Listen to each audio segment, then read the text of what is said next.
looking that But up. that's what they say. I don't believe that. I think this is a blessed island, okay? I'm 61 years old. In my lifetime, 5 times we had big tropical depression coming south, like from Trinidad and Tobago. Hmm. 3 times last year, within the 5 times. The first, and we're like 3 islands above South America. You have Bonaire first, like you have Trinidad and Tobago, you have Bonaire, Curacao, Aruba. 35, 45 miles away from each other. Big tropical depression coming up to us.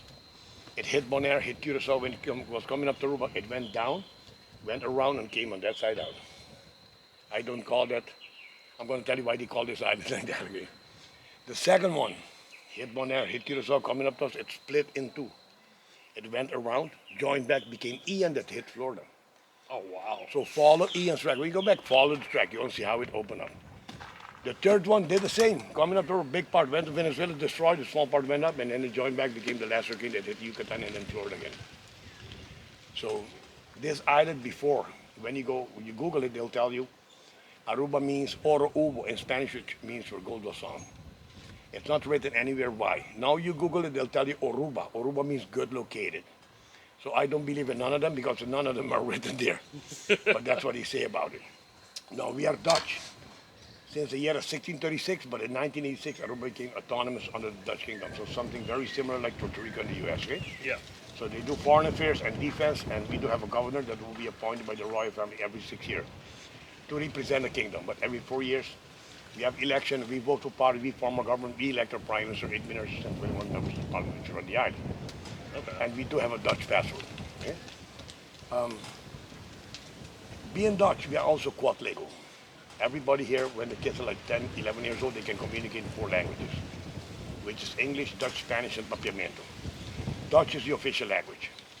Papiamento became a language in 2003. That's when they made the grammatica for it because it used to be a dialect. So Hmm. that's why the second official language. Yeah? And on early ages, why? Because thank God to the Americans.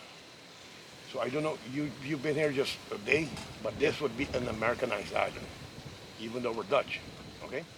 It was in 1924 that the Rockefellers came onto this island to build a refinery because Venezuela found the crude oil, and we were the closest one, and Venezuela had a dictator by the name of Perez Jimenez, so they want investor money there, they did it on this island. This refinery was the biggest refinery in the world during the Second World War. Everything made there for the U.S. Navy. It had a capacity of 550,000 barrels daily, almost 10,000 people working in it before they started automating. So Yeah. we had something really good going on. We were at war. So you guys didn't snorkel yet, but over at the hotel they have a shipwreck outside there called the Antilla, 400 feet long. That was a steamboat that came in the Caribbean to supply all the submarines during the Second World War in 1941 in November. So they were in the waters, they wanted to surrender, so they turned the steam around, blew the ship right there. 1942, the submarine went up to the refinery. The good thing, like we say, we're blessed here, because in those days they didn't have missiles yet, they had torpedoes. And because of where they found crude oil in Venezuela, Lago Maracaibo was all shallow water, they couldn't go, big tankers couldn't go there and get the crude oil, so this company had to build their own small boats to pick up the crude oil. So those were docked in front of the refinery, so they hit those boats, they didn't hit the refinery. They went on Eagle Beach. We don't have eagles here, but we got Eagle Beach. How come? So in 1921, a small Dutch refinery opened up on that side called Arend Petroleum Maatschappij. Arend means eagle in Dutch. By working with the Americans, they named it Eagle Beach. It's supposed to be Arend Beach in a way. Okay? So they sunk another ship there. Then when they went in downtown to bomb the only radio station we had, so we would not have no communication at all. What happened was we had it already, so the government sent all the children from the schools at small American flags to salute them while they were coming on the south side. And my father was 11 years old, and he was standing there. He said, Rocky, the big German submarine came up. But the captain had such a good heart that he didn't have the heart to bomb them. He went down below, and unfortunately, he was court-martialed afterwards, and that's when the American gave us was very, very gun bad.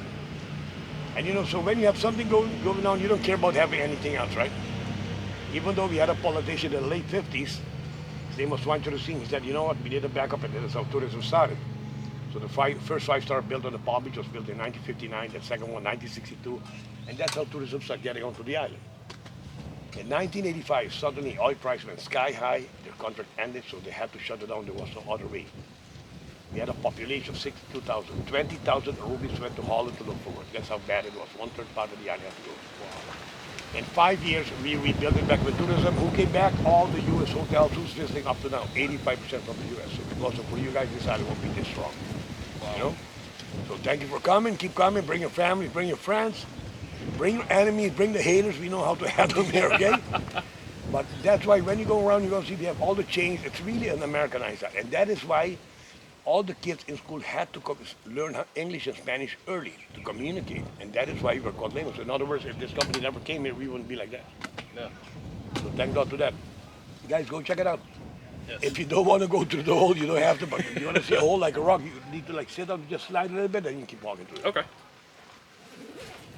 After this, we're going to be off-roading. A little bit of pavement, then get to the off-roading part.